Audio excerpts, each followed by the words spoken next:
भरत चक्रवर्ती समूह में पधारे हैं। इनके साथ में सौधर्मेंद्र, धनपति कुबेर, माता पिता, यज्ञ नायक चारों खड़े हो जाएं।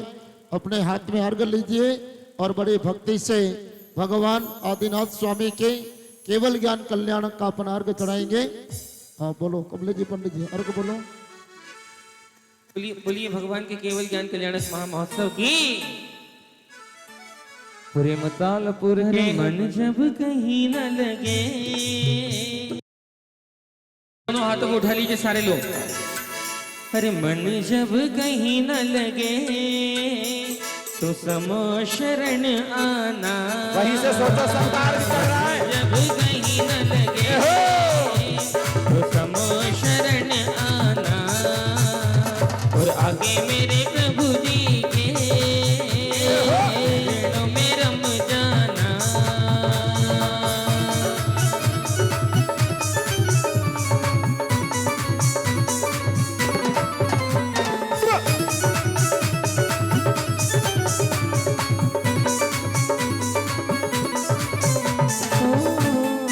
मतालपुर के उद्यान में फाल्गुन वदी एकादशी के 1000 वर्ष तप करके उत्तराषाढ़ नक्षत्र रहते यह तरोवर के वातावरण के केवल रवि का उदय हुआ।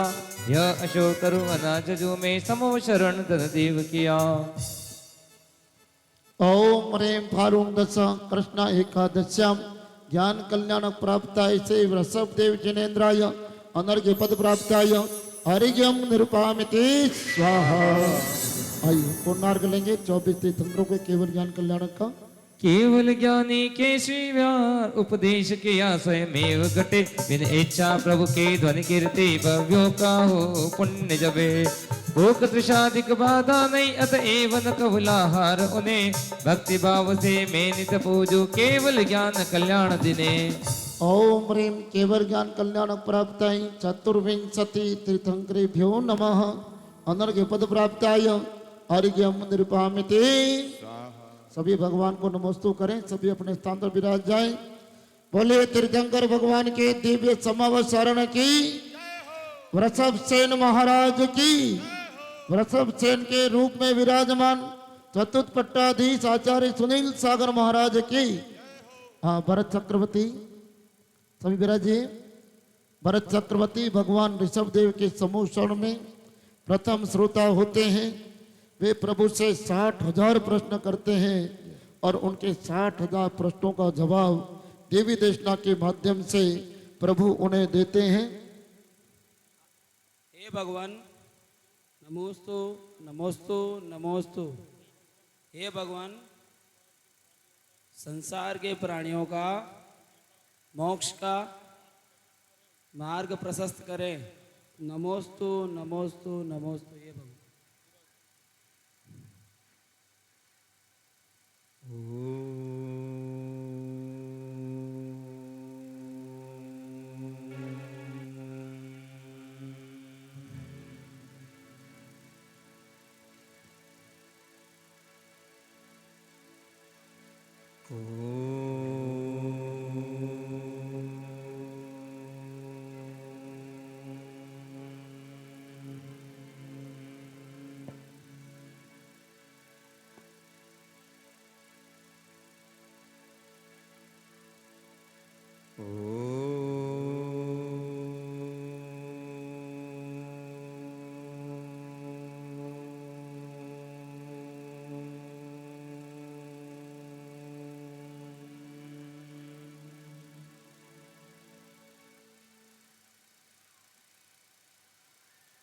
तुभ्यं नमः श्रीभुवनार्ति हराय नाथ। तुभ्यं नमः क्षितितरामलभूषणाय। तुभ्यं नमः श्रीजगतः परमेश्वराय। तुभ्यं नमो चिन्भवो दधिशोषणा। नमोथो आदिनाहस्सा जीव मजीवम गव्वम जिणवर वसहेण जैन निदिठम देविंद विंद बंदम बंदे तम सर्वदा शिरसा।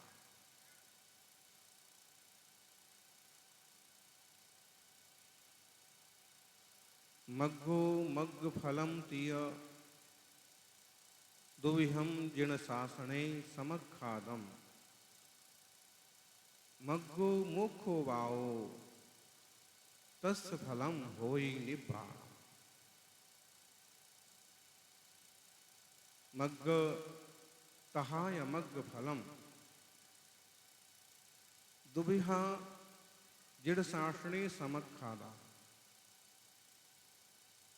मुखस मग्गो अथी सम्मदंसण सम्मणाण सम्मचारिताय।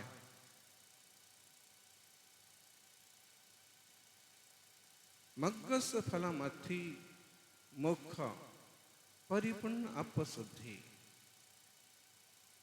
अस्तिम संसारे अनंता जीवा शंति चौक गई 84 लख जोणी मध्य परिभ्रमंती।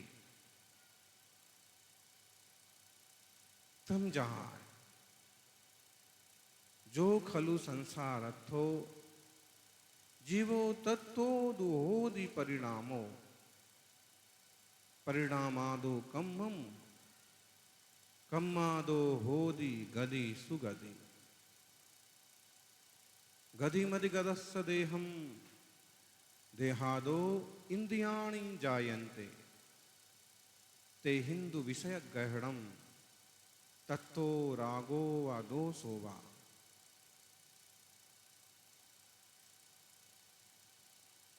जायदि जीव सेवम भावो संसार चक्रवालम्मी इति जिनवरे ही भणियम अणाइणिहिणो सणिहिणो वा। इस संसार में अनंत जीव राशि है। जो जीव हैं जो संसारी हैं उनके परिणाम होते हैं, भाव कर्म होते हैं। राग होता है या द्वेष होता है, मोह होता है, क्षोभ होता है। और इन परिणामों से द्रव्य कर्मों का आश्रव बंद होता है।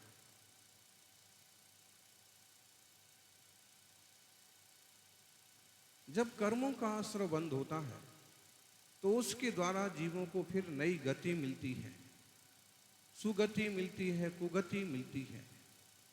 पुण्य योग से यह देव बन जाता है, मनुष्य बन जाता है। पाप योग से तिर्यंच बन जाता है, नारकी बन जाता है। जब इसको देह मिलता है, इस जीव को जब शरीर मिलता है तो इंद्रियां भी मिलती हैं। बिना इंद्रियों के कोई शरीर नहीं होता। इंद्रियां जब मिलती हैं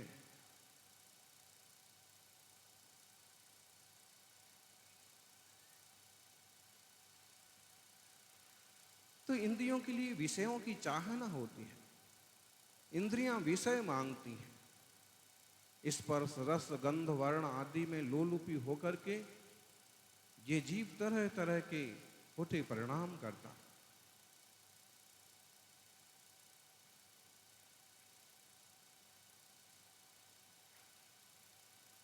इंद्रियों से विषयों का ग्रहण होता है और विषयों का जब ग्रहण होता है तो फिर राग देश होता है।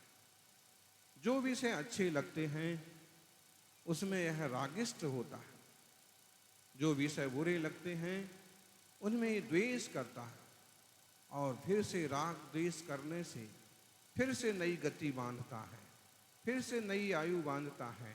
ज्ञान का आवरण बढ़ता है, दर्शन का आवरण बढ़ता है। वेदनीय मोहनीय अपना प्रभाव दिखाते हैं। आयु नाम गोत्र अंतराय पूरी तरह से इस जीव को जकड़े रहते हैं। अहो जीवो, हम स्वयं जीव हैं, जानन हारा जीव। और जिनसो जीव जीव सो जिनवर। तो जिनेंद्र भगवान हैं वो भी जीव हैं और हमारा जीव भी जीव है। द्रव्य दृष्टि से देखो तो जिन भगवान भी जीव हैं और हम भी जिनेंद्र भगवान सारखे जीव हैं।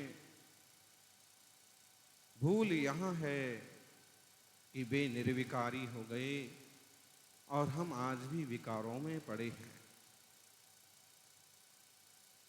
खान में पड़ा हुआ सोना मिट्टी के मोल बिकता है, कोई कीमत नहीं होती।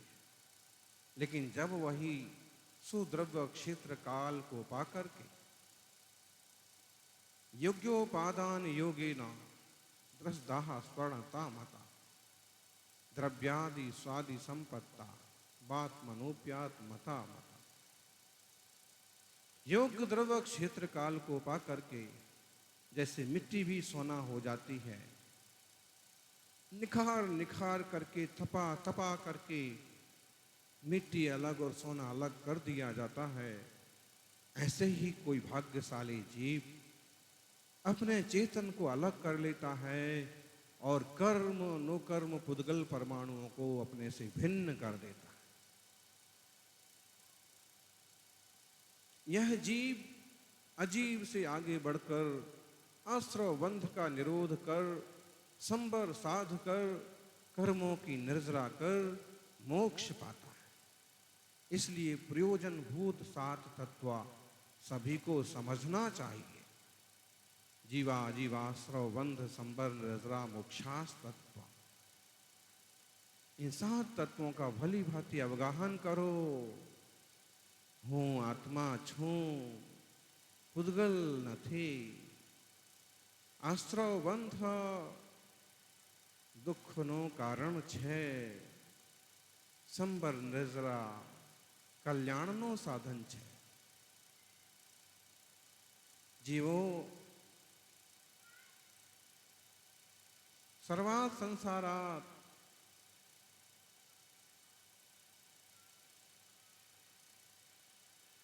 मोह कर्माचा तांडव नृत्य चालू आहे।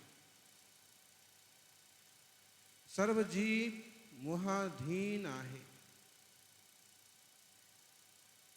जो पर्यंत मोह आहे तो पर्यंत आनंद संभव नाही, सुख शांति संभव नहीं।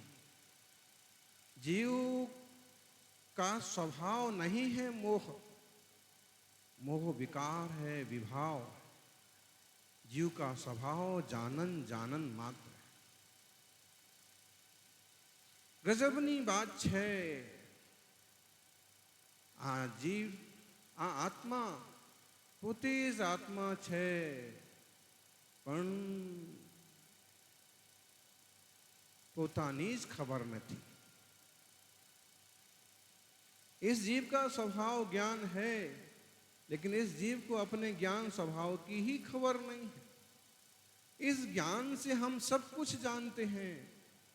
जो जो चीजें जितना क्षयोपशम है हम सब जान लेते हैं, लेकिन ये स्वीकार करने की तैयारी नहीं है कि यह ज्ञान घन चैतन्य यह ही मैं आत्मा हूं।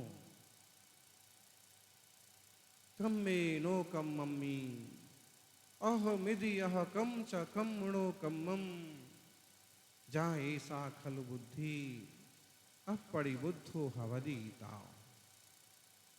कर्म और नो कर्म में, पदार्थों में, देह आदि में यह हूं मैं यह हूं, ये सब मेरे हैं।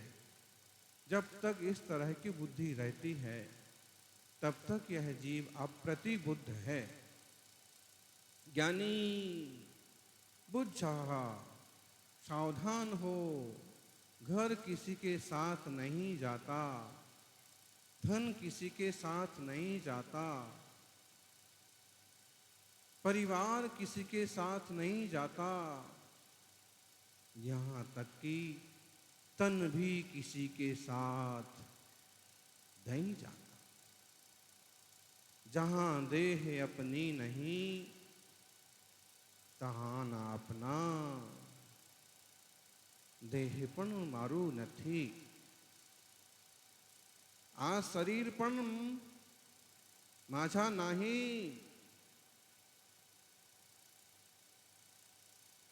soul is soul, body is body, देह देह है, आत्मा आत्मा है। इस बात को समझो, जिन वस्तुओं के पीछे इतना राग द्वेष करते हो, है जीवो, जिन लोगों के पीछे इतना मोह करते हो, इतने परिणाम बिगाड़ते हो, वे तुम्हारे कुछ भी नहीं हैं। तुम्हारे अपने संस्कारों के योग से पूरा परिवार बन गया है। और ये ऐसी बात हुई कि जैसे सांझ के समय बहुत सारे पक्षी आकर पेड़ पर विश्राम करते हैं, भोर होते ही सब अपने अपने रास्ते उड़ करके चले जाते हैं, कोई किसी का साथी। अब जब यह संयोग मिल ही गया है, तो इस संयोग का सदुपयोग करो, धर्म ध्यान करो, अशुभोपयोग का त्याग करो, निंदा का, ईर्ष्या का, बुराई का त्याग करो, व्यसनों का त्याग करो, शुभोपयोग में चित्त लगाओ, उपयोग शुभ बनाओ, देव शास्त्र गुरु की पूजा आराधना, दया दान का परिणाम, ऐसा शुभोपयोग करो। शुभोपयोग करने से भी धर्म नहीं हो जाता है, शुभोपयोग करने से भी पुण्य होता है। अब इसके और आगे बढ़ो, शुभ और अशुभ से आगे बढ़ करके शुद्ध चैतन्य स्वरूप में रमण करो। इस शुद्धोपयोग रूप धर्म बत्थु सहाओ धम्मो, रणतयम च धम्मो, जीवाणम रक्षणम धम्मो, उत्तम खमादीय दस विहो धम्मो। हे जीवो, सावधान हो। आदिश्वर स्वामी कहते हैं, प्रत्येक द्रव्य स्वतंत्र है, तुम किसी के कर्ता धर्ता नहीं।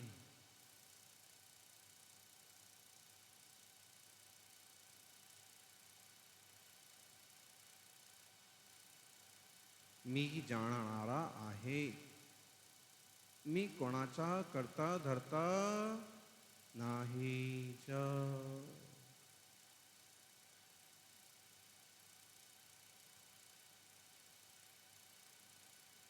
इस लोक की रचना किसी ने नहीं की है। जब किसी ने इस लोक की भी रचना नहीं की, तो तुम किसकी रचना कर सकते? सब द्रव्यों का परिणमन स्वाधीन है।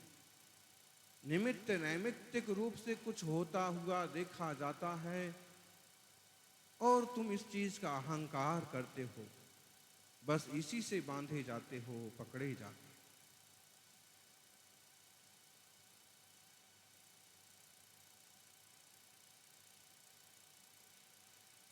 इसका कोई न करता हरता, अमिट अनादि है, जीवरु पुद्गल नाचे या में। इस लोक का कोई रचने वाला नहीं। ये सारा लोक क्षय द्रव्यों से लीलायमान है। जीव और पुद्गल इसमें नाच रहे हैं। धर्म द्रव्य, अधर्म द्रव्य, आकाश द्रव्य और काल द्रव्य अपनी उपस्थिति रखे हुए हैं। ये सारी दुनिया एक रंग मंच है। अपनी भूल के कारण से जीव पुद्गल का साथ करके नाच रहा है, दुखी हो रहा है। अहो, 10 भव की लंबी यात्रा करके ऋषभ देव, भरत, बाहुबली, वृषभ सेन आदि सभी आज मोक्ष के द्वार पर खड़े हैं। जिनने अपने को जाना, उनने सब कुछ जाना। जे एगम जाने ते सबम जाने, एक निज चेतना को जानो। हे चेतन, चेतना को जानो। जाना, स्वतःला जाना, स्वरूपाची ओळख करा। देह मी नाही, वस्त्र वैभव आदि मी नाही, मी फक्त जाणणाराच आहे. संसारदल्ली किंचित पण सुख नाही. संसारदल्ली सुख ಇಲ್ಲ. निज स्वरूपदल्ली सुख ಇದೆ.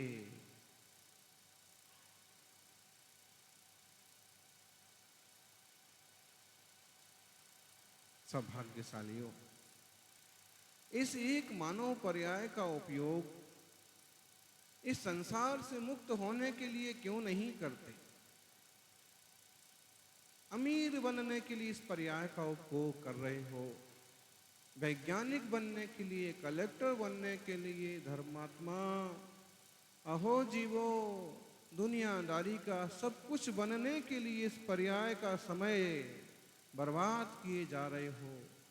लेकिन जो कुछ तुम हो वही होने के लिए समय क्यों नहीं लगाते? कितने बड़े डॉक्टर हों वो भी मरते हैं, कितने बड़े इंजीनियर हों वो पर्याय भी पूरी होती है, कितने बड़े उद्योगपति धनपति हों वो भी सब छोड़ करके जाते हैं. लेकिन ऋषभ देव की तरह जो वैराग्य पथ पर चलते हैं वो हमेशा के लिए अमर हो जाते हैं, मोक्ष पाते हैं. और भरत जी की तरह घर में रह करके भी जो सम्यक दृष्टि हैं, जिन्हें तत्व निर्णय हो चुका है, सौ को सौ पर का पर अनुभव जो करते हैं, वो भरत चक्रवर्ती जैसे जीव भी थोड़े ही समय में पार हो जाते हैं.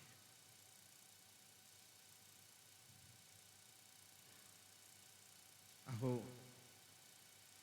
इस एक भाव को भावों का अभाव करने के लिए लगा दो. इस एक भाव को संपूर्ण सुख की प्राप्ति के लिए लगा दो.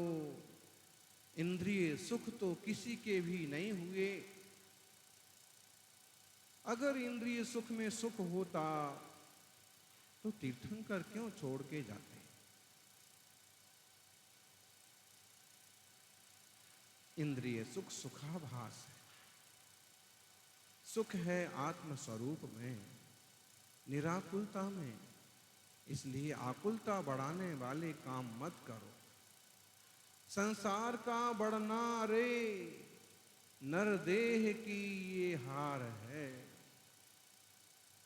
संसार बढ़ गया, संपत्तियां बढ़ गईं, मोह बढ़ गया, ये आपकी जीत नहीं है, हार है. और यदि सम्यक तो प्राप्त हो गया तो दुनिया की सबसे बड़ी जीत है. राष्ट्रपति प्रधानमंत्री का पद भी फीका है सम्यक दर्शन के आगे. सम्यक दर्शन वह चीज है, सम्यक दृष्टि वह वस्तु है, स्वरूप की समझ, तत्व का ज्ञान कि एक बार यह प्राप्त हो गया तो जीव नरक नहीं जाएगा, पशु नहीं बनेगा, संसार में बहुत काल तक भ्रमण नहीं करेगा, स्त्री नपुंसक पर्याय में भी पैदा नहीं होगा. अहो, यह एक जीव ही कभी पुरुष बनता है, कभी स्त्री बनता है, कभी नपुंसक बनता है, कभी पुत्र पुत्री मां, तरह तरह के रूपों को धारण करता हुआ पूरे संसार में नाचता फिरता है. ये जो कुछ है खुद अमूर्त चैतन्य भगवान, ये उसे पहचानता नहीं. और जो पुद्गल के रंग रूप दिखते हैं उन पर ये रीझता फिरता है. गजब का मोह है, गजब की भूल है. खुद ज्ञाता दृष्टा है, अमूर्त स्वभावी है, खुद की खबर नहीं. और कोई भी अच्छा सा रंग दिखा, पुद्गल का रूप दिखा, उस पर रीझता है.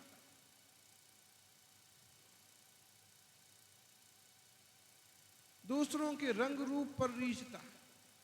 जबकि बात यह है कि जिसके रूप पर रीझ रहे हैं ना, वो भी दो अलग अलग पदार्थ हैं।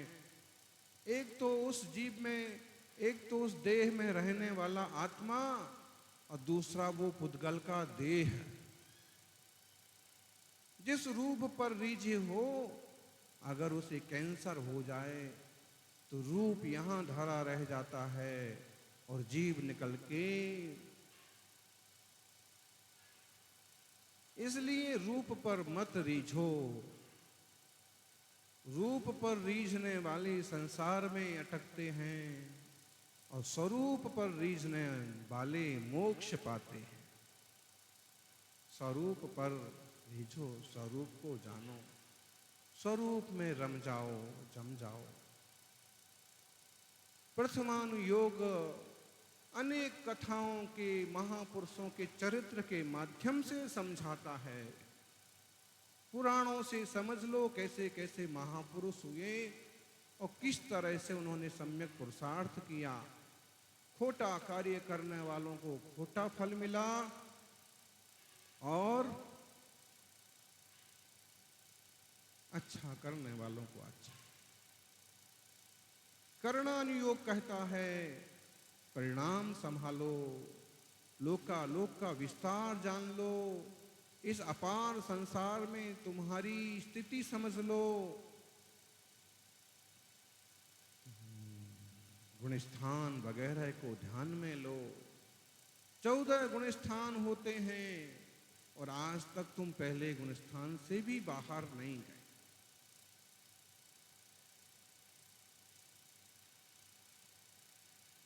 मिथ्यात्व नहीं छूटा, गृहीत अगृहीत मिथ्यात्व सारे लगे हुए।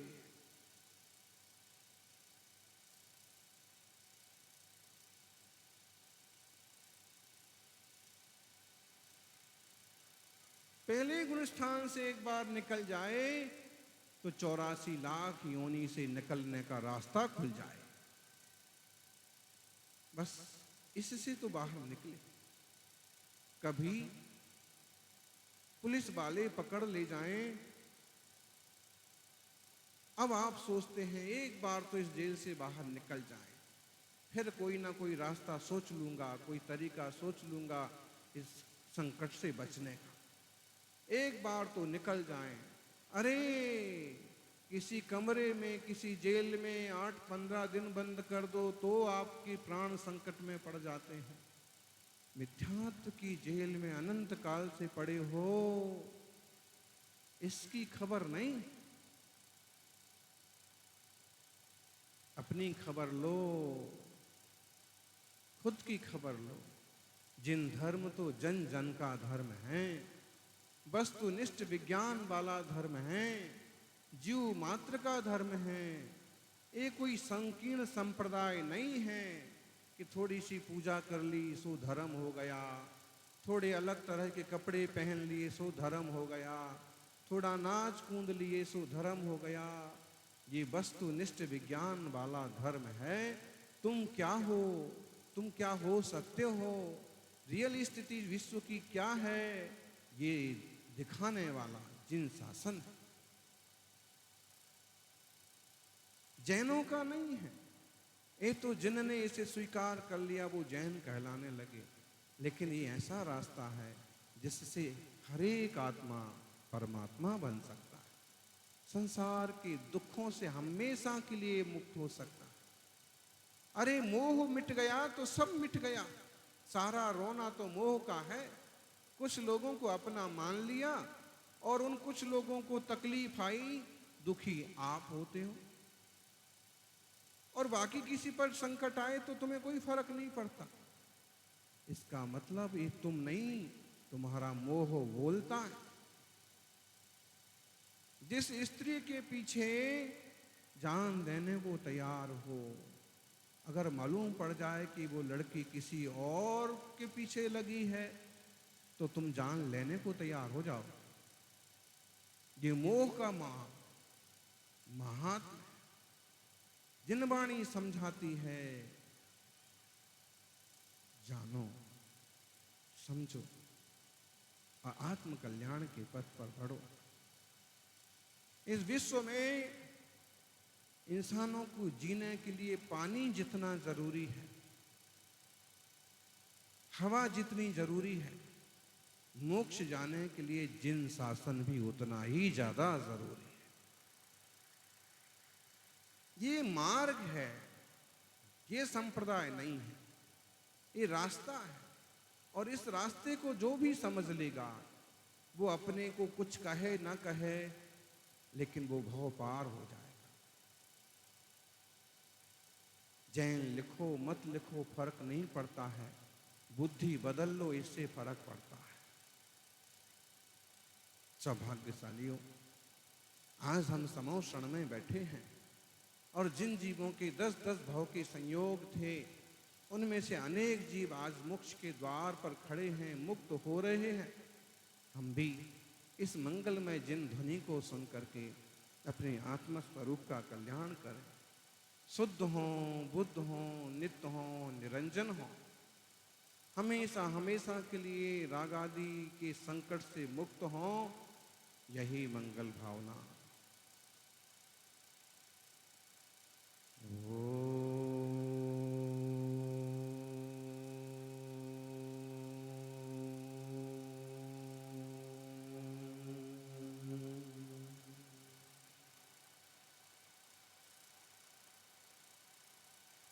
बोले भगवान के दिव्य समावत शरण की,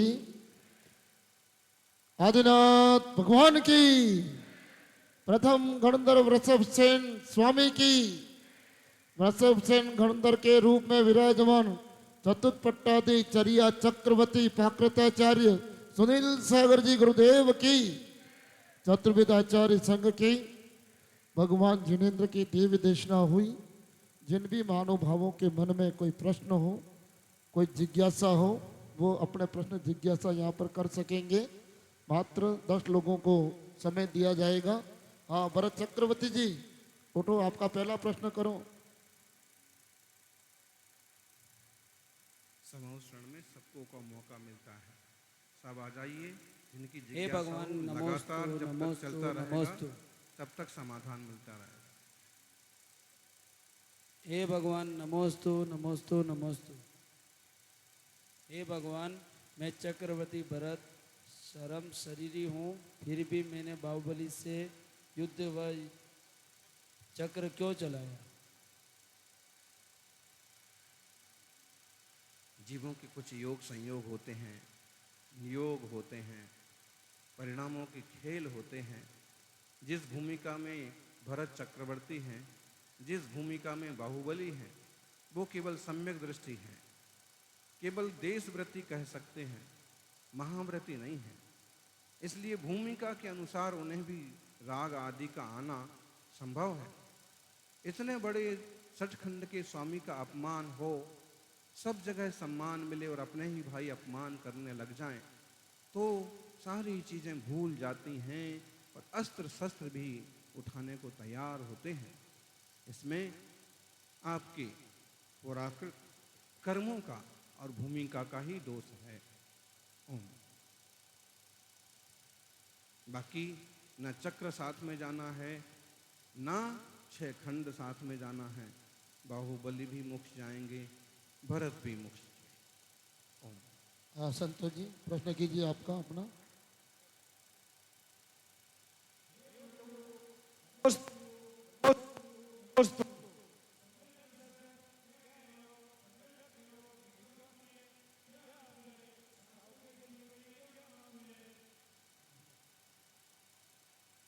अनंत भावों की परिपाटी जिसके आते ही पलट गई, ऐसे कल्याण मूर्ति सम्यक दर्शन की महिमा अद्भुत है। मिथ्या दृष्टि देहादि पदार्थ में एकत्व बुद्धि और सम्यक दृष्टि स्वा को स्वा, पर को पर जानना, वस्तु व्यवस्था का बोध होना, जीवादि पदार्थों का, जीवादि द्रव्यों का, पंचास्ति का और 9 पदार्थ का भली भांति प्रज्ञान होना, इसके बल पर अंतरंग में जो आत्मरुचि प्रकट होती है, वो सम्यक दर्शन है। सर्वज्ञ की श्रद्धा, स्वरूप की श्रद्धा, चारित्र की चरणानुयोग की दृष्टि से सच्चे देव शास्त्र गुरु की श्रद्धा, इस सम्यक दर्शन का स्वरूप है। सम्यक दर्शन, सही सही दर्शन। जो झूठ मूठ को मान के बैठे हो उसका विसर्जन होना, देह को अपना नहीं मानना, पर पदार्थ को अपना नहीं मानना, कर्म नो कर्म को अपना नहीं मानना, यहाँ तक कि धर्म अधर्म आदि द्रव्यों को भी अपना नहीं मानना। उद्गल का परमाणु भी आपका नहीं है। कर्ता भुक्ति, भोक्ता बुद्धि, अहंकार और ममकार बुद्धि का त्याग हो जाता है सम्यक दर्शन होते ही। ओम। हे भगवान, नमस्तु नमस्तु नमस्तु। हम लोग प्रतिष्ठा करवाते हैं, विधान करवाते हैं, उस समय हमारे द्वारा देव शास्त्र गुरु का अविनय भी होता होगा, अवज्ञा भी होती होगी, और प्रतिष्ठा के अंदर श्रावकों को भी जोर से भी बोलना पड़ता है, क्रोध कषाय भी करनी पड़ती है। कहीं कहीं भगवान के अभिषेक पूजा आदि की दृष्टि से ये अभिषेक कर सकता है, ये अभिषेक करे नहीं करे, अंतराय कर्म का भी बंद होता होगा। इस हेतु हमें क्या करना चाहिए? इसीलिए तो 100 प्रतिष्ठा कराने के बाद भी आपकी प्रतिष्ठा नहीं हो पा रही। और एक बात, किसी भी अच्छे कार्य में अगर मार्गदर्शन ना किया जाए, संबोधन ना किया जाए, तो लोग पुण्य के बदले पाप का भी आश्रय कर लेंगे। ऐसे में मार्गदर्शन भी जरूरी है। देवशास्त्र गुरु की आसाधना यदि अभिप्राय पूर्वक करते हैं तो भारी पाप लगता है, लेकिन तत्कालीन परिस्थितियों बस कदाचित अज्ञानता में परिस्थिति बस कुछ अवज्ञा हो जाती है, तो उसका कार्यक्रम के उपरांत प्रायश्चित आदि कर लिया जाता है। ऐसे ही श्रावकों को अगर ना उनको आप इस टाइप से मार्गदर्शन करें तो आपको कौन प्रतिष्ठाचार्य कहे, कौन तिलक करेगा? प्रतिष्ठाचार्य की भूमिका में जो कुछ होता है वो करना चाहिए। प्रतिष्ठा के बाद अच्छे मन से एक बार क्षमा याचना करना और करा लेना कि भाई अनुशासन भी जरूरी है। अब देखा जाए तो हम भी इस बार 2-4 बार कठोर बोल गए कि चुप बैठो, शांत बैठो, समझ में नहीं आता है, क्योंकि इतने अच्छे मौके का बातों में गंवाना कितनी अज्ञानता। एक एक क्षण का लाभ ले लो, तो अपने कर्तव्य आप करते रहिए।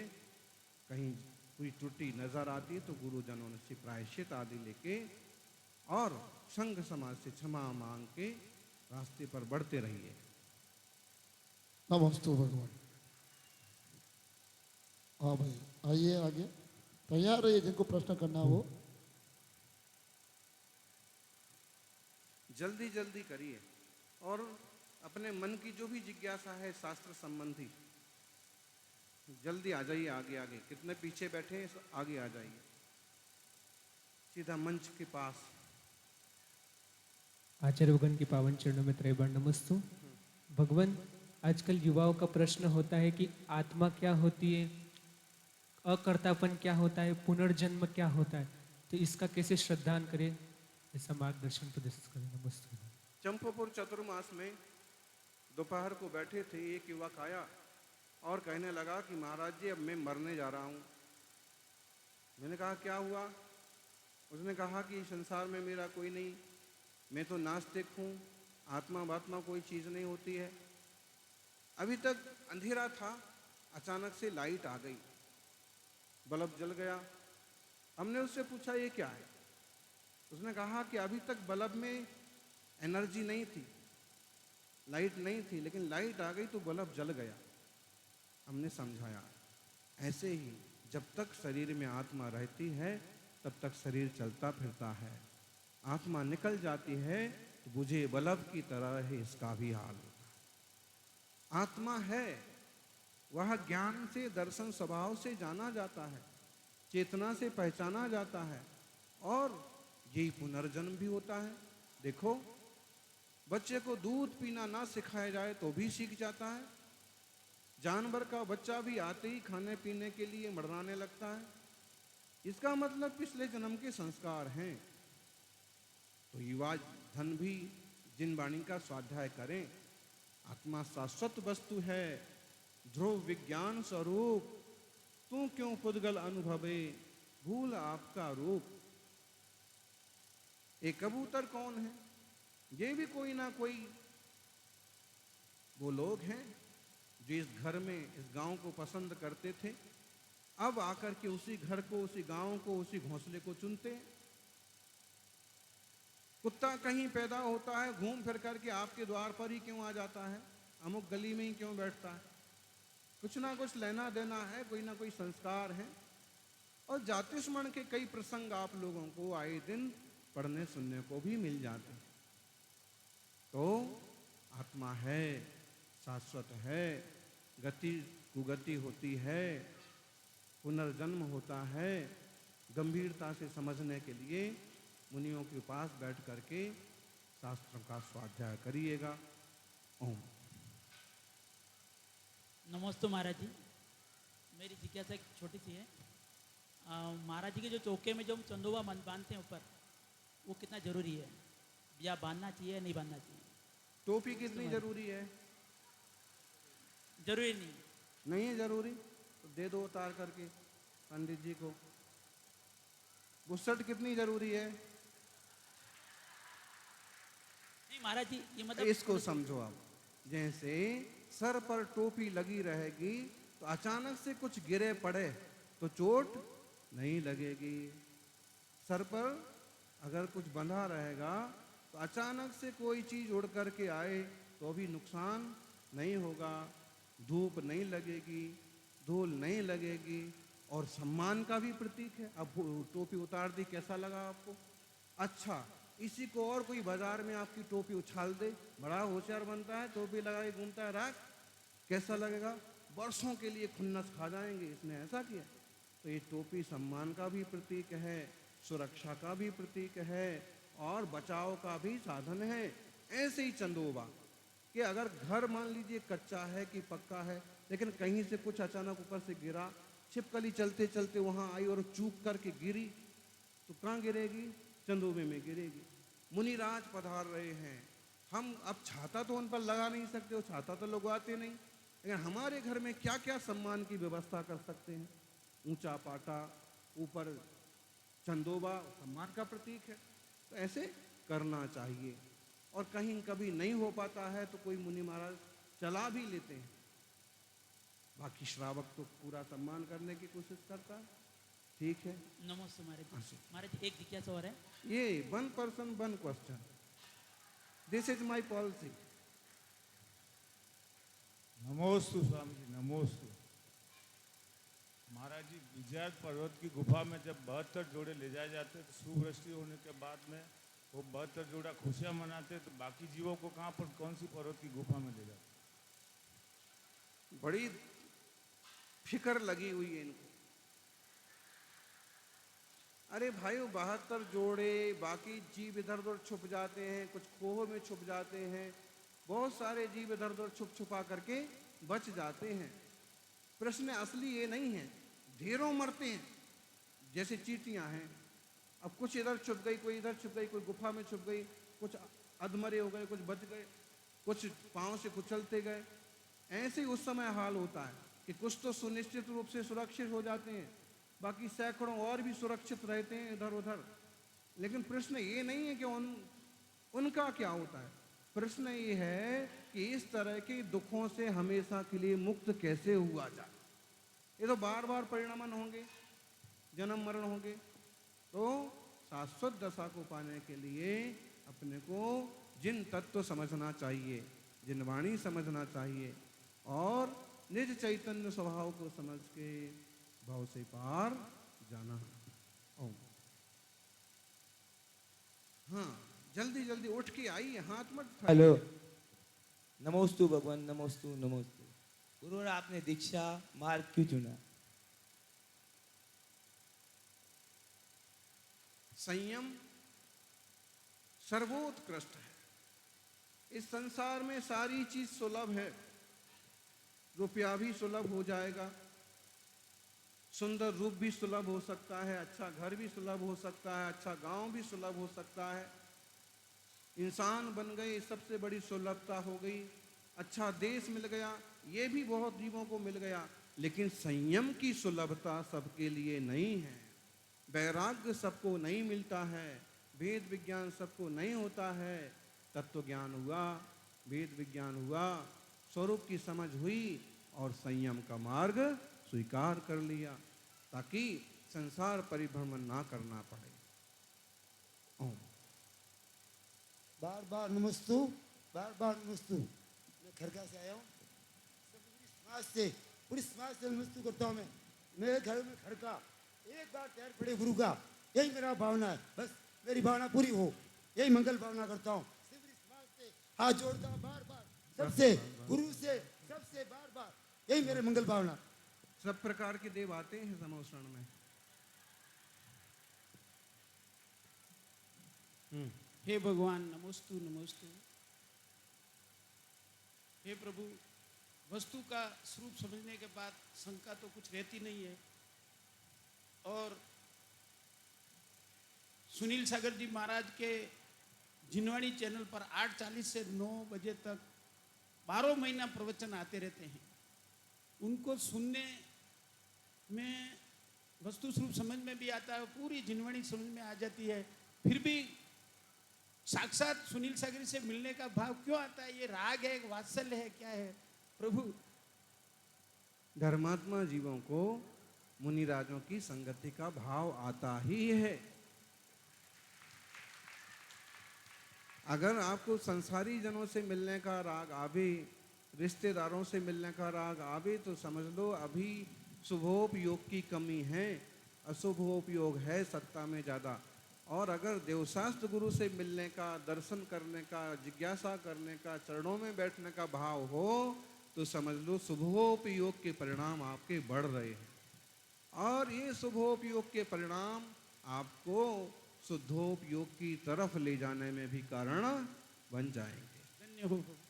सभी से मैं कहता हूँ प्रभु जी कि जिनवाणी चैनल पर 8:40 से 9 बजे तक 12 महीना आपके प्रवचन आते हैं, और इतना आनंद आता है कि हम सब काम छोड़ करके मेरे घर में भी सब जो हम सुनने को तैयार हो जाते हैं, और इतना आनंद आता है। इसीलिए आपके ये जितनी भी प्रतिष्ठाएं हो रही है हमारे क्षेत्र में, तो सभी लोग शामिल हो आने के।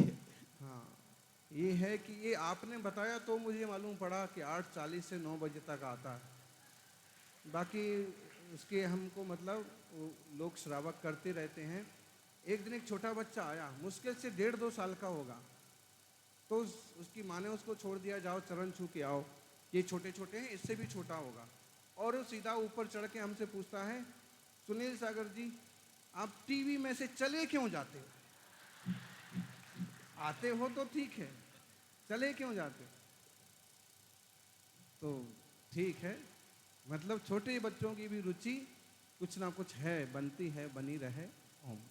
ये स्वामी नमस्तु नमस्तु नमस्तु। गुरुवर, श्रावक के 6 कार्य बताए गए: देव पूजा, गुरु उपासना, स्वाध्याय, संयम, तप और दान। देव पूजा, गुरु उपासना। गुरु उपासना या जैसे बाहर रहते हैं तो गुरु उपासना कैसे करेंगे? देव पूजा कर सकते हैं, स्वाध्याय, संयम, तप और दान तो ये मिल जाता है, पर गुरु उपासना कहाँ मिले? 2 तरह से गुरु उपासना। एक तो गुरु महाराज मिले और उनके साथ चल लेना, विहार करा लेना, ये भी गुरु उपासना। अनुकूलता है अच्छी तरह से तो उनकी आहार चर्या वगैरह संपन्न कराना, ये गुरु उपासना। कम अनुकूलता है तो अर्घ आदि अर्पण करके आशीर्वाद लेना, ये भी गुरु उपासना। दूर हैं तो मोबाइल आदि पर दर्शन करना या स्मरण करके उनका वंदन करना, ये भी गुरु उपासना। बाकी निश्चय न से निज आत्मा ही निज गुरु है, थोड़ी देर बैठ करके आत्मचिंतन करना, ये भी गुरु उपासना में आ जाए। नमस्ते आचार्य। ओ स्वामी नमस्तो नमस्तो नमस्तो। जो मंदिर का हिसाब रखना, लेन देन करना, शुभ है अशुभ है मंदिर का हिसाब वगैरह रखना और लेन देन करना। और लेन देन करना शुभ है, लेकिन उसमें से खुद की जेब में रख लेना वो अशुभ है। नमोस्तु आचार्य। अधिकांश ऐसे कुछ लोग होते हैं कि उनको ट्रस्टी बनाया, ऐसे चिपक जाते हैं जिनको बिल्कुल छोड़ते ही नहीं। कुछ लोग ऐसे होते हैं कि 2 रुपए की वस्तु और 4 रुपए लगा करके लिखते हैं। तो जो मंदिर के खाते के साथ खेल करते हैं, मजाक करते हैं या अपने स्वार्थ के लिए उसका उपयोग करते हैं, पद का, धन का, भूमि का, मंदिर से संबंधित दुकान वगैरह का, उनको परिणाम अच्छा नहीं मिलता है। इसलिए हम एक बात कहते हैं कि कोषाध्यक्ष भी बनो। एक गांव के कोषाध्यक्ष आए और कहने लगे, महाराज जी समाज ने मुझे कोषाध्यक्ष बनाया, तो मालूम है मैं क्या करता हूँ? तो हमने कहा क्या करते हो? तो बोले कि मैंने 2 अलग अलग तिजोरी बनाई, ये मंदिर के हिसाब किताब वाली और ये मेरे अपने घर के हिसाब किताब वाली। जब अपने घर के हिसाब किताब, मंदिर का हिसाब किताब करना है, करके हाथ धो करके फिर मैं अपने पैसे को हाथ लगाता, उसकी धूल भी नहीं लग जाए। तो ऐसे भी लोग मिलेंगे। अगर आप सक्षम हो गए तो मंदिर की दुकान, जमीन वगैरह छोड़ दो, और नहीं छोड़ सकते हो तो जिस ढंग से उसका मार्केट वैल्यू वगैरह हो उस हिसाब से किराया भाड़ा वगैरह करो, ताकि निर्माल्य का दोष ना लगे। ऐसे ही बोली वगैरह ली, हो सकता है समाज ने कहा हो कि भाई 2 साल में दे देना, 5 साल में, लेकिन जैसे सक्षम हो दे देवा के फ्री हो। किसी का, खासकर धर्मादे का बोझ तो माथे रखना नहीं। ओम। नमोस्तु आचार्य। अम्मा जी, अधिकांशतः ऐसा देखा जाता है कि किसी भी व्यक्ति के जीवन में अत्यधिक सुख या अत्यधिक दुख आता है तो वह धर्म से विमुख हो जाता है। ऐसा क्यों होता है? ये उसकी अपनी भूल। कुछ लोगों को ऐसे लगता है, अभी एक दिन हमको किसी ने बताया कि अमुक गांव में पति पत्नी और उनके दोनों बच्चे 1-2 साल पहले ही भक्ति पूजन दर्शन वगैरह मुनि सेवा चालू की। अब पिछले साल एक्सीडेंट में पिता का देहांत हो गया, 40-45 साल वाले का। अब बच्चे कहते हैं कि हम तो मंदिर भी नहीं जाएंगे। उनको क्या लगता है? धर्म करने से ऐसा हुआ। लेकिन ध्यान रखो, धर्म करने से पुण्य बढ़ता है, पुण्य बढ़ने से संपत्तियां बढ़ती हैं, शांति बढ़ती है। अगर ऐसा कोई कुछ हुआ है ना, तो कहीं ना कहीं तुम्हारे कर्म का उदय है, बिल्कुल। इसलिए धर्म मत छोड़ो। सीता जी ने श्री राम को कृतांत वक्र के हाथों वापिस क्या समाचार भेजा? बोले, भाई राम जी को कहना लोगों की बातों में आकर के, जैसा तुमने मुझे जंगल में छोड़ दिया, ऐसा लोगों की बातों में आकर के जिन धर्म नहीं छोड़ देना। अमृत कभी नुकसान नहीं करता है। अगर किसी को नुकसान कर रहा है तो उसकी कोई अपनी बीमारी है। ओम। नमोस्तु भगवान, नमोस्तु भगवान, नमोस्तु भगवान। महाराज से मेरी जिज्ञासा है कि जैसा अभी इसको सूतक पातक के दिनों में अगर कोई बहन बेटी कोई भी रहेगी उसके घर पे रहती है तो उसको भी सूतक लगता है क्या? कोई भी उसके घर का खाता है अन्न तो हाँ, उसको भी सूतक लगता है जिस क्या? घर में सूतक लगा है उस घर का अन्न वगैरह जो खाते हैं उनको भी सूतक माना जाता है। ऐसा गुरु परंपरा से सुना है। ओम। नमोस्तु भगवान।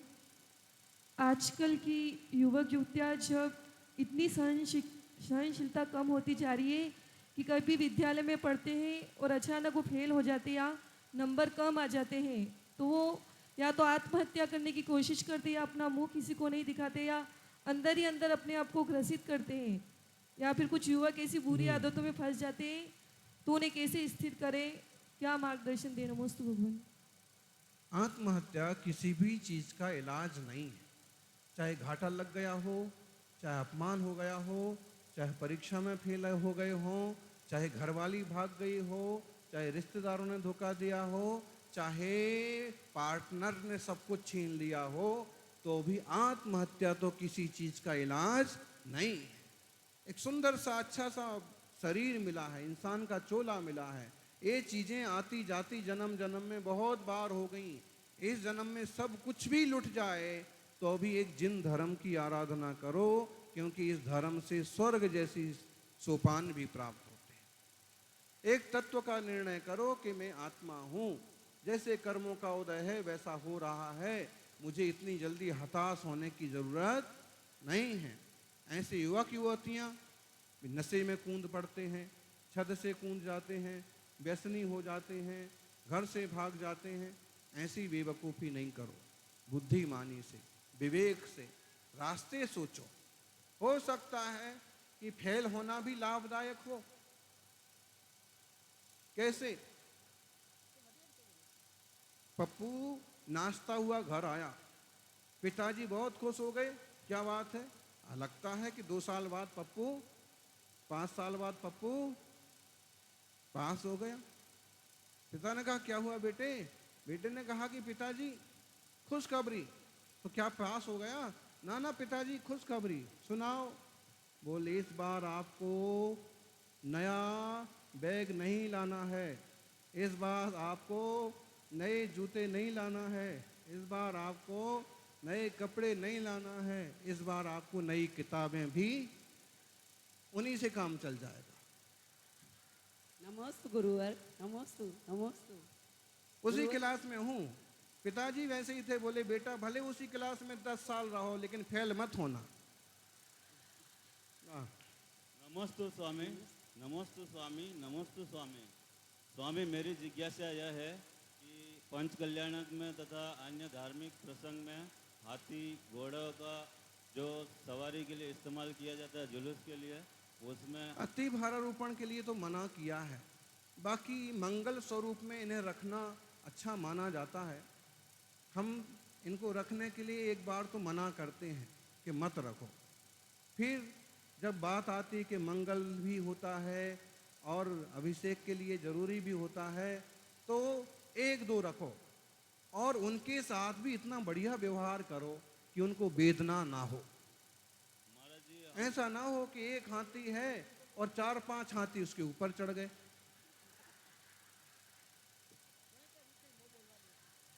अरे 2 जने ठीक है, 3 जने ठीक है, एक आध बच्चा हो तो 4 जने ठीक है, उसके भी प्राण है। ओम नमोस्तु नमोस्तु गुरुवर। मेरे मन में एक जिज्ञासा आई है कि ये पंच कल्याणक प्रतिष्ठा करवाते हैं, उसमें आदिनाथ भगवान की ही प्रतिष्ठा क्यों बताते हैं? और हर माता को 16 सपने ही आते हैं क्या, और एक जैसे ही आते हैं क्या? बिल्कुल, ये सारी माताएं एक जैसे ही सपने देखती हैं। जब से यहाँ ये सची बनी है तो कितने लोग सची सची बनने का सोच रहे होंगे। ऐसा मातृशक्ति की भावनाएं लगभग समान होती हैं, और एक नियोग भी है, एक शास्त्रीय दृष्टि भी है कि तीर्थंकर आते हैं तो 16 स्वप्न आते हैं। उन 16 स्वप्न में दुनिया की सारी महत्वपूर्ण चीज़ें समाविष्ट हो जाती हैं कि जो एक महापुरुष को उपलब्ध हो सकती हैं या जिससे एक महापुरुष की महानता मालूम पड़ती है। तो 16 सपने होते हैं, और आदिनाथ भगवान को मूल 24 के प्रथम तीर्थंकर हैं, इसलिए अक्सर कर आदिनाथ के पंच कल्याणक होते हैं। लेकिन कहीं कहीं जिन तीर्थंकर का मंदिर बनाया है उनके ही नाम से सीधा पंच कल्याणक करते हैं। जैसे अभी कोकापुर में पंच कल्याणक है तो सीधा शांतिनाथ के नाम से करेंगे। यहाँ भी कुंथुनाथ के नाम से करने का चल रहा था मन में कि अब नई मूर्ति आ रहे, नए मूल नायक हैं, तो फिर बाद में मन हुआ कि नहीं, जो पहले से मूल नायक हैं, प्रभावशाली हैं, उनके ही नाम से करो। तो आदिनाथ भगवान के ही नाम से कर रहे हैं। ओम नमोस्तु गुरुवर। एक माँ के मन में जिज्ञासा आई है कि 2 घंटे में भगवान के पास में रही, मेरे को मोह हो गया भगवान से।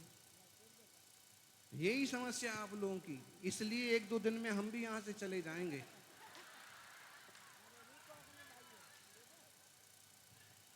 नमोस्तु स्वामी, नमोस्तु। नमोस्तु गुरुदेव। मेरा प्रश्न यह है, नमोस्तु गुरुदेव। इसलिए मोह हो गया तो भक्ति करना, ऐसे मोह नहीं कि प्रतिमा जी से मोह। प्रतिमा में भगवान को निहारो और फिर भगवान को अपने आत्मा में निहारो। ओम नमोस्तु गुरुदेव। गुरुदेव नमोस्तु। मेरा प्रश्न ये है कि जैसे हम मंदिर के शिखर रहते हैं ऐसे वैराग्य की समय में तो सबकी आंख में आंसू आना चाहिए। वो भी इसका नहीं कि सब उस तरह का कि हम क्यों नहीं ऐसे मार्ग पर जा पा रहे हैं। ओम। मंदिर के ऊपर जो शिखर बना होता है, शिखर पे ध्वजा, ध्वजा के चारों चारों प्रतिमाएं होती हैं। अगर प्रतिमा और ध्वजा की परछाई हमारे निकट घर हो, उसके ऊपर दोष लगता है कि कुछ इसका संगत। प्रातः काल के प्रहर की छाया पड़े, दोपहर के बाद संध्या काल की छाया पड़े, माने शुरू का प्रहर और आखिरी का प्रहर, ये दो छाया पड़े तो कोई दिक्कत नहीं है। लेकिन दोपहर के दो पहरों की छाया पड़े तो फिर दोष माना गया। मतलब 10 बजे से लेके 3 बजे तक की छाया नहीं पड़ना चाहिए। और अगर बीच में कोई छोटा मोटा रास्ता है, गली है, तो दोष नहीं माना जाता है। और दोष इसलिए माना जाता है कि उसमें भोगी विलासी जीव रहते हैं। बाकी मंदिर के सम्मुख होना तो अच्छा ही है। घर में कोई नहीं रहता है। ओम। घर में कोई नहीं रहता, मंदिर को दान करो ना फिर।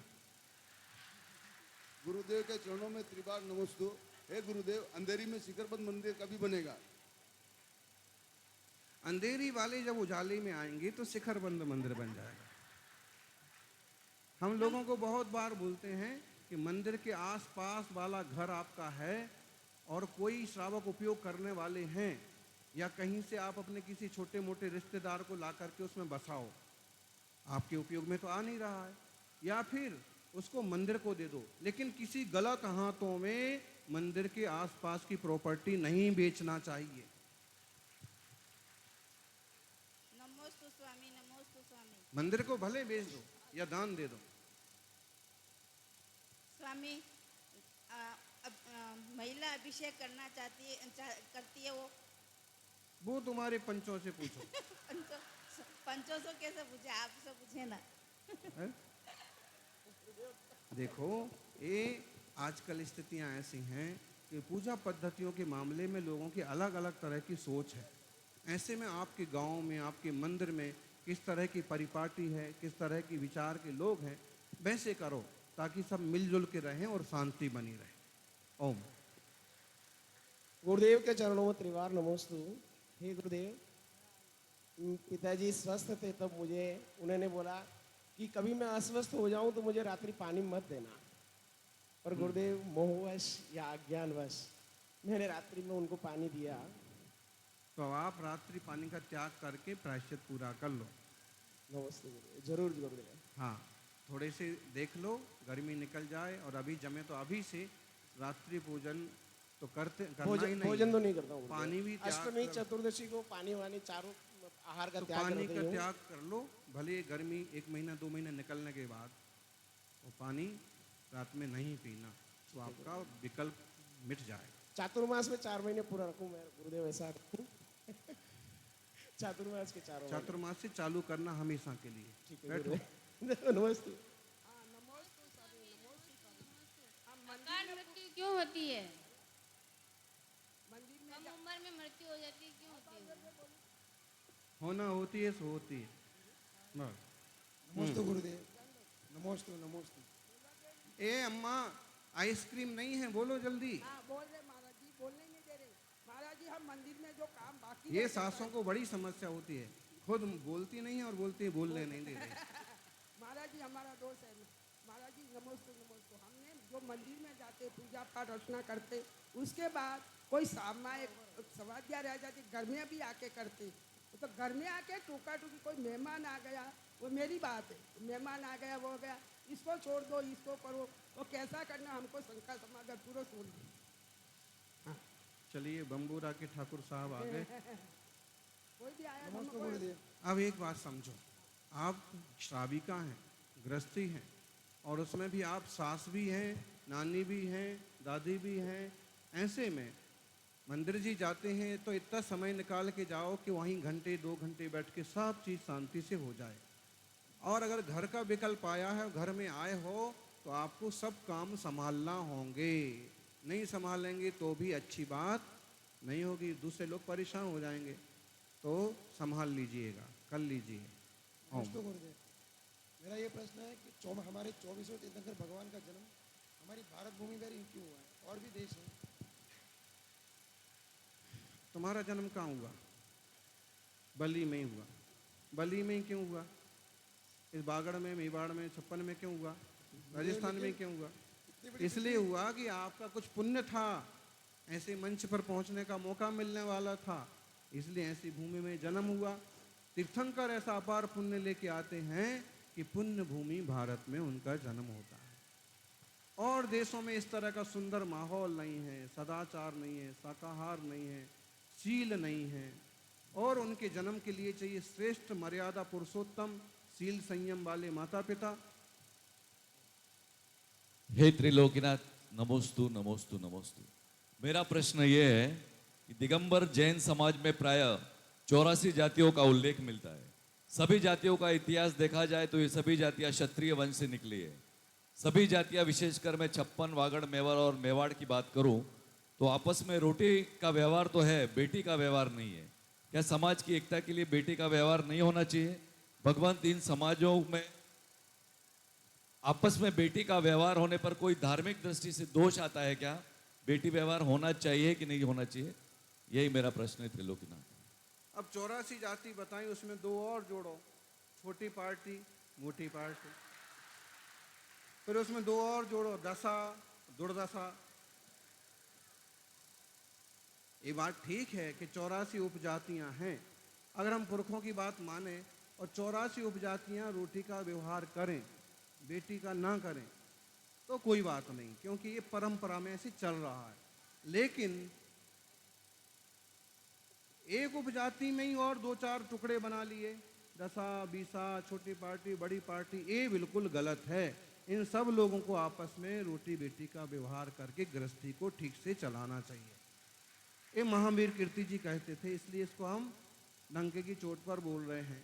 बाकी तो कहीं और से लाने की बजाय किसी उपजाति में घुस जाने में क्या बोलेंगे, उसको भी ठीक ही बोल दो, और क्या है। कहीं से अनजाने गैर और ना समझ लोगों से रिश्ते बनाने से अच्छा फिर जहाँ योग बन जाए अच्छे लोगों में। बाकी महावीर कीर्ति जी का इस टाइप का है कि उपजातियां जो हैं वो अपने अपने में रहें, लेकिन उपजातियों में जो और फेर फाटे बांट लिए हैं वो गलत चीज़ है।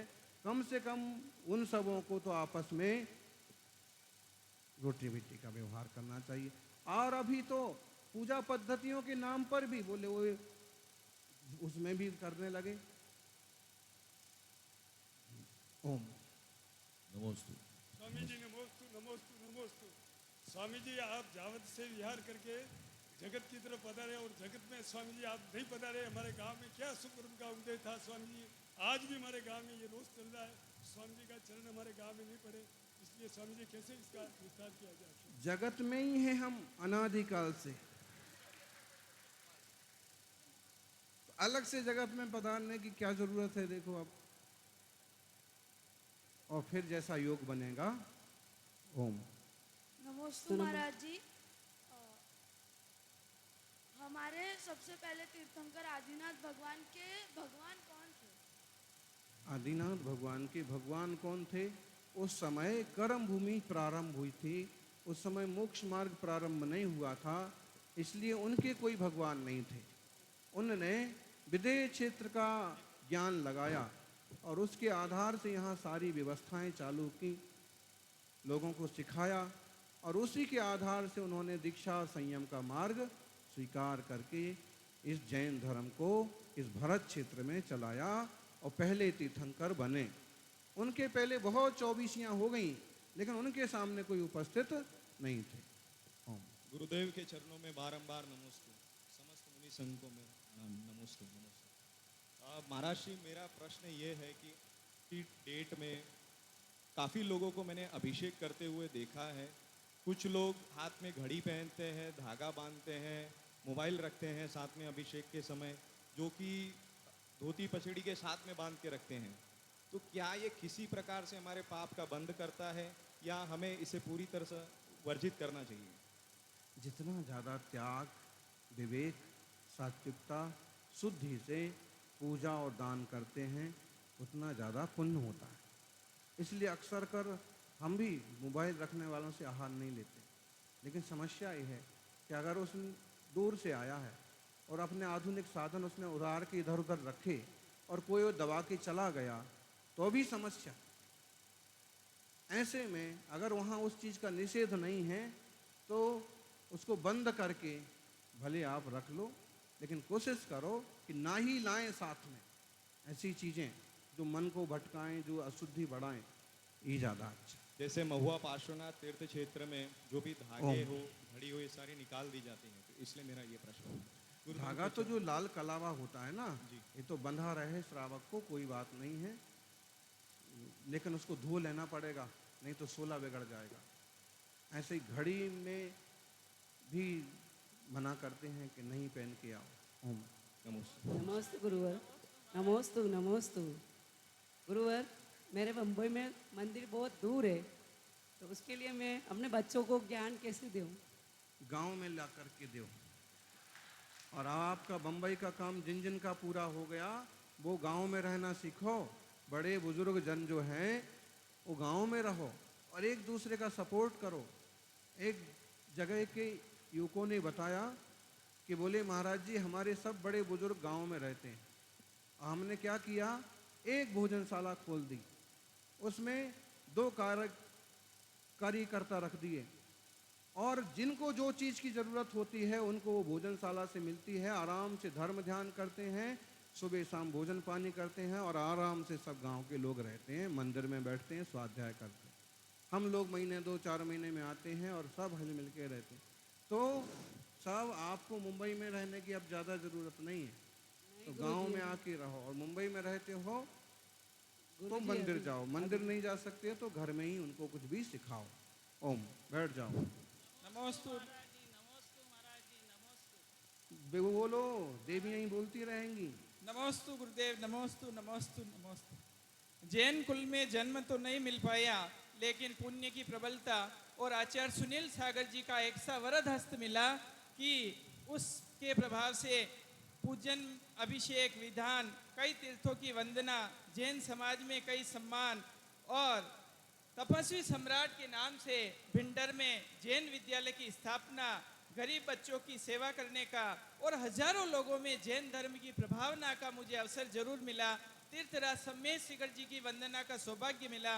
जैन कुल में जन्म नहीं लेने के बाद भी आचार्य सुनील सागर जी के वरद हस्त से इतना सब कुछ मिला। हे गुरुदेव, बारंबार निवेदन करने पर आपने जो पूजन अभिषेक जो मुझे कभी कभी मिलता है उसको प्रतिदिन करने के मेरे भाव से गुरु मंदिर का निर्माण की स्वीकृति भी आचार्य सुनील सागर जी से मिली। उन्हीं के संग के सानिध्य में शिलान्यास भी हो गया और गुरु मंदिर भी बन गया, गुरु प्रतिमा भी भिंडर में आ गई। अब कितना पुण्य और बढ़ाएं कि आचार्य सुनील सागर जी स्वयं पधारें और उस गुरु मंदिर की प्रतिष्ठा हो, ताकि प्रतिदिन उस गुरु मंदिर में पूजन अभिषेक विधान करके आज हजारों लोगों में और जैन धर्म की प्रभावना कर पाएं। नमोस्तु गुरुदेव, नमोस्तु। और क्या जिस प्रकार ये सारा मुझे वैभव मिला है और इतने समाज का सम्मान मिला है, दिगंबर गुरुओं का सानिध्य मिला है, क्या जाति दीक्षा के समय में भी बंधन तो नहीं बनेगी? और गुरु मंदिर में प्रतिष्ठा होने के बाद जल्दी से जल्दी मुझे ये अभिषेक का सौभाग्य मिले, इसके लिए मुझे क्या पुण्य बढ़ाना पड़ेगा? नमोस्तु नमो। गुरु जी की मूर्ति ले आओ, यही संस्कार कर देंगे। ज़्यादा दिक्कत, ज़्यादा परिश्रम नहीं करना पड़ेगा और वहीं का फिर जैसा योग बनेगा समय के हिसाब से देखेंगे। ओम नमोस्तु महाराज जी, नमोस्तु महाराज जी, नमोस्तु महाराज जी। महाराज जी हमारे पुरावड़ में जरूर पधारना। नमोस्तु नमोस्तु। जय हो। गुरुदेव के चरणों में त्रिकाल नमोस्तु, आचार्य संघ के चरणों में त्रिकाल नमोस्तु। मेरा प्रश्न है गुरुदेव, कहीं कहीं पे एक मूल नायक प्रतिमा जी का शांति धारा 1 से अधिक बार होता है, वो करना चाहिए कि नहीं करना चाहिए? सामाजिक व्यवस्था है, लेकिन ऐसा है कि एक बार प्रतिमा जी की शांति धारा हो गई, तब तक आकर के सब लोग अभिषेक और शांति धारा कर लो। एक समय निश्चित कर लो, मंदिर आपका है, समाज आपका है, बैठ के निश्चित कर लो। अच्छा, कोई कारणवश कोई उस समय के अंतर्गत नहीं आया तो फिर छोटी कोई प्रतिमा लेकर के अपना अलग से शांति धारा और अभिषेक करके वापस विराजमान कर लो। मूल नायक की बार बार करते हैं इसलिए पूछ रहा हूँ, नहीं करना चाहिए ना। नमस्ते गुरुदेव, आपके श्री चरणों में आने का सौभाग्य मिला, ये बहुत बड़ा उपलब्धि जीवन की। आपके माध्यम से हजारों लोग को सम्य दर्शन मिल रहा है और लोग धर्म की राह पे आगे बढ़ रहे हैं, ये इस धरती का सौभाग्य है। कई युवक बार बार आकर के पूछते हैं कि कुछ धर्मात्मा जीव जो धार्मिक कार्यों में आगे बढ़ते हैं, लेकिन कुछ जो प्रतिष्ठित लोग जो पहले से जमे हुए हैं वे किसी आरोप लगा करके या उन्हें बदनाम, किसी तरह से उन्हें बदनाम, बुद्धू, बेवकूफ़, पागल सिद्ध करके उनकी टांग खींचते हैं। तो उन टांग खींचने वालों को क्या फल प्राप्त होगा? वो जो धर्मात्मा जीव चाह कर के भी, शक्ति योग्यता होने के बावजूद भी आगे नहीं बढ़ पा रहे हैं, तो उन्हें क्या फल प्राप्त होगा? कृपया समाधान दीजिए। टांग खींचने वाले अगले जन्म में मेंढक बनेंगे और मेंढक बन करके दूसरे मेंढकों की टांग खींचेंगे। लेकिन जो लोग चाह करके भी नहीं कर पा रहे हैं, वो शुभ भावों से अच्छी दशा को पाएंगे। सीधा सा अर्थ ये है कि जो लोग पदों से चिपके रहना चाहते हैं ना, ये चिपकू लोग जो है ना, ये आसक्त लोग हैं, इन्हें सम्यक दृष्टि कहना बहुत मुश्किल है। हम तो ये बात कहते हैं कि आपने कुछ वर्षों समाज या संस्था की सेवा कर ली और कोई सक्षम चेहरा मोहरा सामने आता है, कोई योग्य और समझदार आता है, तो साल 2 साल उसको साथ में लेके उसका मार्गदर्शन करते हुए उसे आगे बढ़ाओ और उसे सौंप करके खुद थोड़े विरक्त हो जाओ। चिपके रहोगे तो छिपकली की तरह चिपके ही रहोगे फिर, और छोड़ोगे तो एक दिन संसार से भी छूट जाओगे, कर्मों से छूट जाओगे। नमोस्तु गुरुदेव। ओम। गुरुदेव, श्री जी के अभिषेक, पूजा, आहारचर्या में खंडित वस्त्र पहनने चाहिए या रेडीमेड धोती दुपट्टा जो अर्या चल रहे हैं? देखो, अच्छे वस्त्र पहनना चाहिए, रेडीमेड भी पहन सकते हैं, खंडित तो नहीं पहनना चाहिए, लेकिन रेडीमेड में कोई अशुद्ध पदार्थों का उपयोग ना हुआ हो, इस बात का ध्यान रखो। और हम एक बात और कहते हैं कि लोग अपने सूटकेस में, बैग में 10 जोड़ी कपड़े रखते हैं, लेकिन कभी अभिषेक और आहार दान का मौका पड़े तो मंदिर का उतारा हुआ पुराना पंछा पहन के आ जाते हैं। उसके बजाय 1-2 जोड़ी धोती दुपट्टे बढ़िया सुंदर अपने साथ में हमेशा रहना चाहिए। ये आपके शुभ परिणाम की निशानी है कि कभी कहीं मौका मिले तो जल्दी से निचोड़ा और दौड़ा। ओम।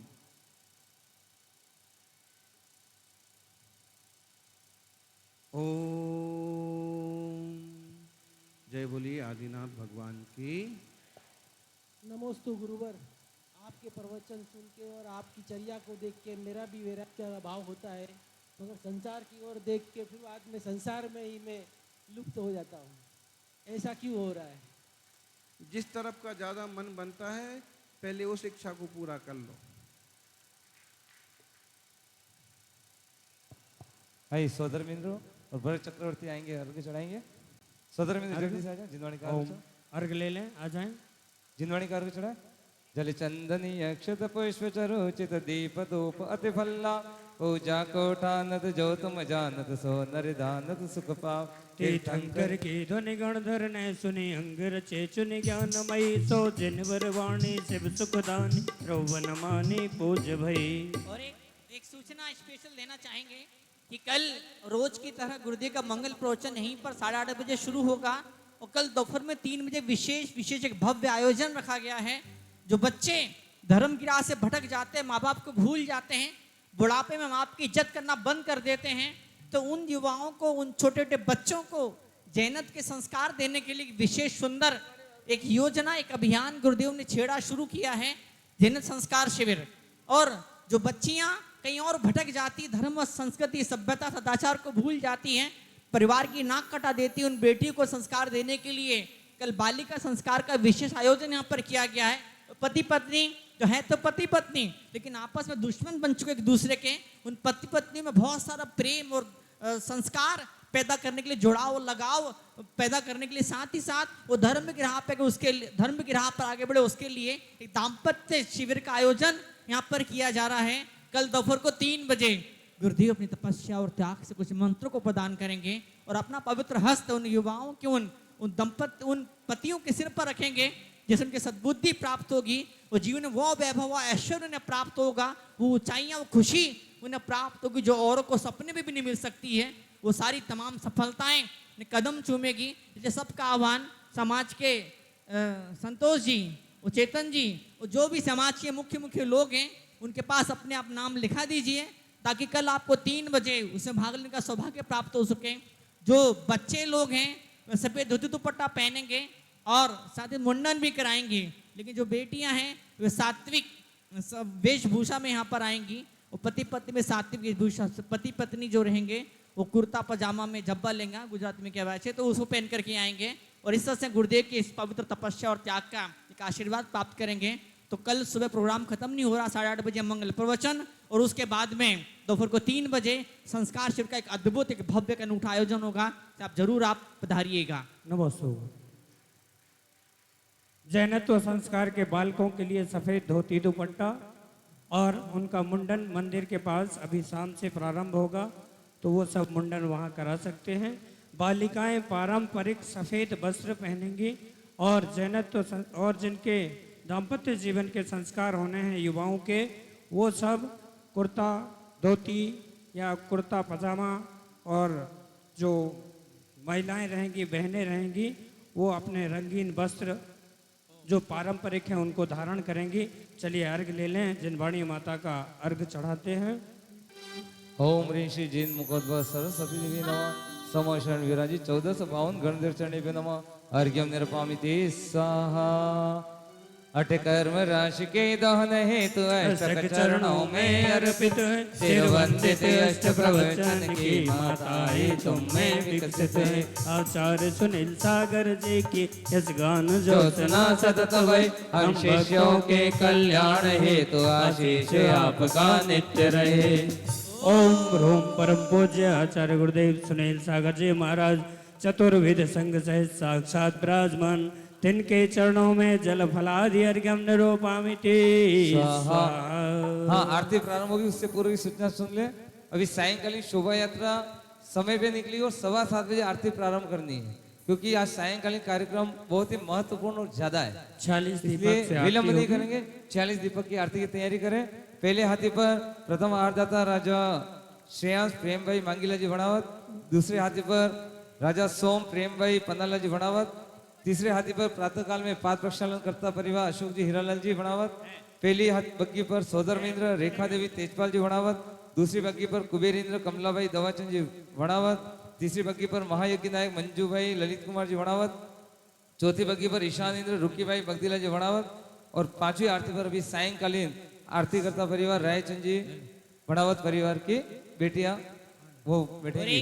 आज विशेष हर्ष की बात है कि बम्बोरा के ठाकुर साहब यहाँ पर पधारे हैं। हम चाहेंगे वे यहाँ पर आगे आएं, उसी चरणों का आशीर्वाद प्राप्त करें, शीतल भेंट करें और पूरे बम्बोरा के लिए एक पवित्र ऊर्जा और एनर्जी प्राप्त करें। आइए ठाकुर साहब, आइए। जैनत्व संस्कार जिन बालकों के होंगे सिर्फ उन बालकों को ही मुंडन कराना है, बाकी बालिकाओं को और जो दाम्पत्य जीवन के संस्कार होंगे उनके मुंडन नहीं कराना है। आइए माता जी शुरू करिए। और जिन्होंने आदिनाथ भगवान की, चिंतामणि पारिशनाथ भगवान की, वर्तमान शासन नायक महावीर भगवान की, परम पूज्य मुनि कुंजन आचार्य शिक्षोट आदि सागर जी महाराज की, तीर्थ भक्त श्रोमणी आचार्य शिक्षोट महावीर कीर्ति महाराज की, परम पूज्य तपस्वी सम्राट आचार्य शिक्षोट सन्मति सागर जी गुरुदेव की, परम पूज्य चतुर्पट्टाधीश स्वामी श्रोमणी राष्ट्र गुरु आचार्य भगवान श्री सुनील सागर जी गुरुदेव की। आएंगे सभी लोग समोश में विराजित। आरती सामने लेकर के जाए। और जिन्होंने पिछी का भेंट की थी, कमंडल भेंट किए थे, वो यहाँ से प्राप्त कर लेंगे। मोहनलाल जी, धूलचंद जी, गुलाबचंद जी और हीरालाल जी कानपुर वाले दोनों, गुलाबचंद जी कानपुर और हीरालाल जी कानपुर, ये अपनी पिच्छी और कमंडल अभी प्राप्त कर लेंगे। आइए आरती की तरफ चलते हैं। समोशरण की आरती उतारो मिले की, ओ समोशरण की आरती उतारो मिले की, उतारो मिले की, उतारो मिले की, समोशरण की आरती उतारो मिले की, ओ समोशरण की आरती उतारो मिले की।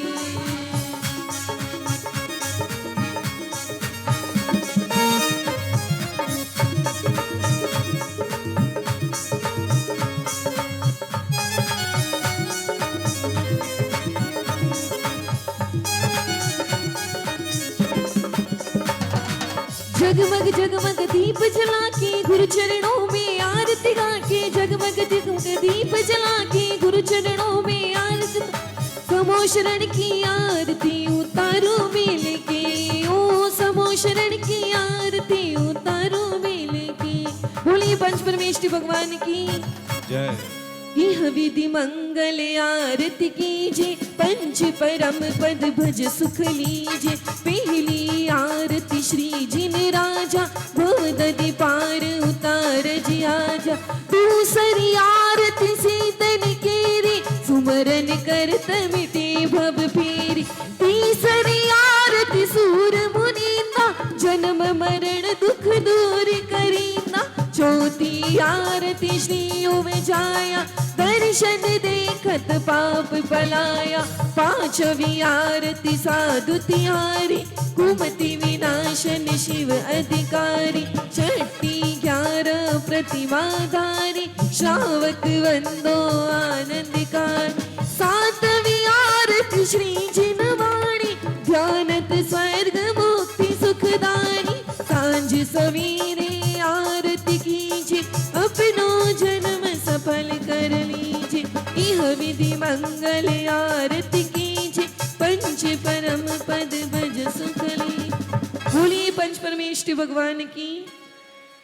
मैं तो आरती उतारू रे, अंकली के आदि की। ओ जय सूरी आदि सागर जय जय हो, जय सूरी आदि सागर जय जय हो। ओ बड़ी तपस्वी थी ऋषिराज जी, आदि सागर जी, ओ आदि सागर जी। ओ क्या क्या महिमा उनकी गाओ, आदि सागर जी, ओ आदि सागर जी। जो 7 दिन उपवास करे, 1 दिन आहार कर। 7 दिन उपवास करे, 1 दिन आहार कर, वो भी एक वस्तु ले जी। ओ मैं तो आरती उतारू रे, अंकली की आदि की। ओ जय सूरी आदि सागर जय जय हो, जय सूरी आदि सागर जय जय हो।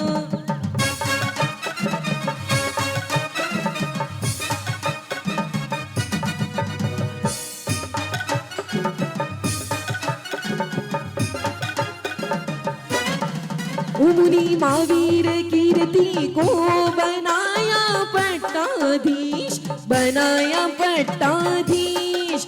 ओ जिन्हें 18 भाषा का ज्ञान लिया गुरु से आशीष, लिया गुरु से आशीष।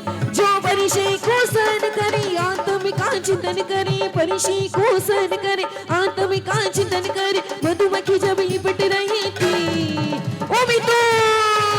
मैं तो आरती उतारू रे, महावीर कीर्ति की। ओ जय सूरी महावीर कीर्ति जय जय हो, जय सूरी महावीर कीर्ति जय जय हो।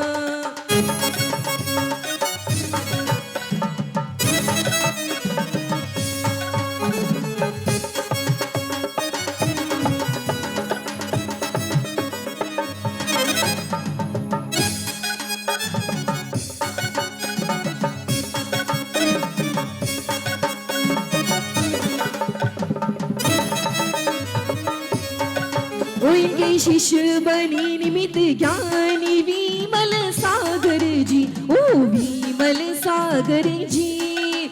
सूरत दिखत ही बातें बताए, ऐसे ज्ञानी जी, ओ ऐसे ज्ञानी जी। ओ दया के भंडार की, वात्सल्य मूर्ति की। दया के भंडार की, वात्सल्य मूर्ति की।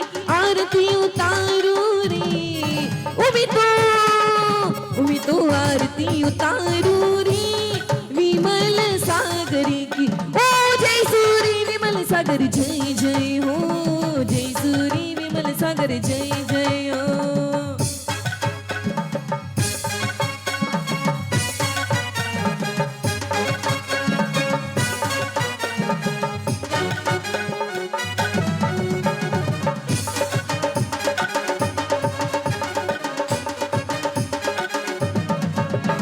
मुरलिया कैया गाब बोले, पीयू पीयू बाग में मुरलिया बोले। वल्ली न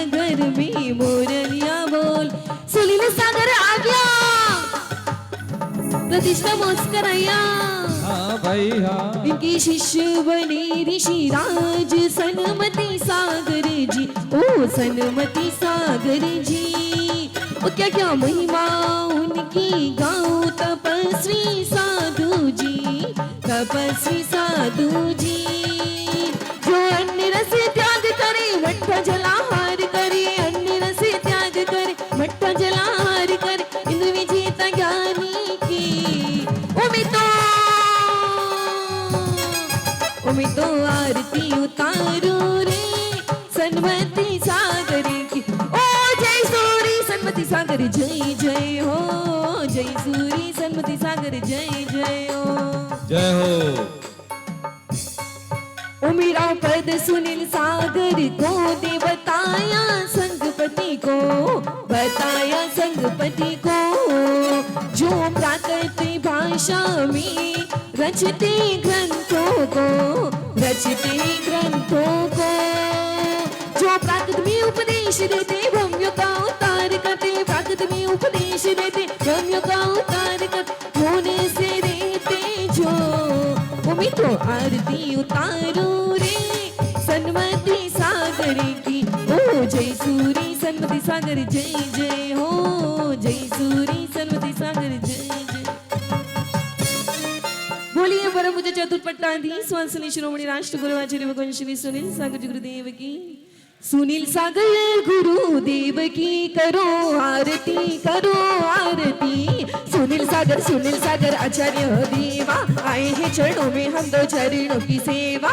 भाग्य चंद जी के राज दुलारे, मामुन्नी के आंखों के तारे, ब्रह्मचार्य बचे पन सिधारे, गुरुवर है यहाँ सबसे न्यारे। जो भी घर लगाए वो चिंता भासनाए, हर संकट मिट जाए मन वांछित फल पाए, रेखाएं बदल जाए हाथ की करो आरती, करो आरती। सुनील सागर आचार्य देवा आए हैं चरणों में हम दो चरणों की सेवा।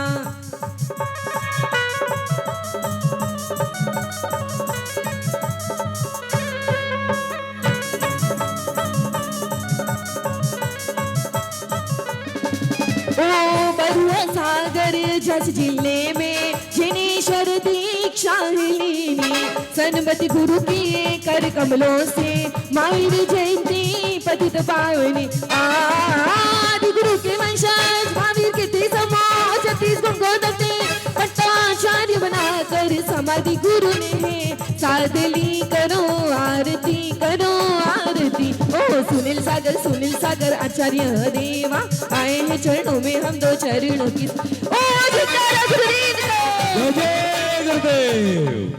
ओ गुरु पर जिसको प्रेम है सच्चा, बनता उसका जीवन अच्छा। कहने से पहले गुरु देते रत्न त्रय व्रत आत्म रक्षा। प्रकृति भाषा ज्ञानी ब्राह्मण लिपि के ज्ञानी, शतांतम के ध्यानी, सबके मन की जाने, शंकाएं मिटा दे हर भांत की, करो आरती, करो आरती। ओ सुनील सागर आचार्य देवा आए हैं चरणों में हम दो चरणों की सेवा। निरख कर मन नहीं भरता, गुरुवर की मुख की समरसता, गुरु का दर्शन चिंता हरता, पारस लोहा कंचन करता। जो भी पारे आते छुपाओ को बातें, हम भी शीश झुकाते खाली हाथ न जाते, खबर में रखे दिन रात की, करो आरती, करो आरती। सुनील सागर आचार्य देवा आए हैं चरणों में हम दो चरणों की से। ओ जयकारा गुरुदेव का, जयकारा गुरुदेव का, ओ जयकारा गुरुदेव का, जयकारा गुरुदेव का, जयकारा गुरुदेव का, जयकारा गुरुदेव का, जयकारा गुरुदेव का। बोलिए परम पूज्य चतुर्पट्टाधीश स्वामी शिरोमणि राष्ट्र गुरु आचार्य भगवान श्री सुनील सागर जी गुरुदेव की। अभी आचार्य श्री संघ का प्रतिक्रमण होगा, एक बार में सारी सूचना सुन ले। शोभा यात्रा को यहाँ से तुरंत रवाना करेंगे, क्योंकि आज सायंकाल आरती के बाद में कार्यक्रम भी है और आवश्यक महत्वपूर्ण बोलियों का कार्यक्रम है, इसलिए समय का विशेष ध्यान रखें। एक बार में सुन ले, पहले भी बोल चुका हूँ, बार बार आके पूछ रहे हाथी पे कौन है, बग्गी पे कौन है, एक बार सुन ले।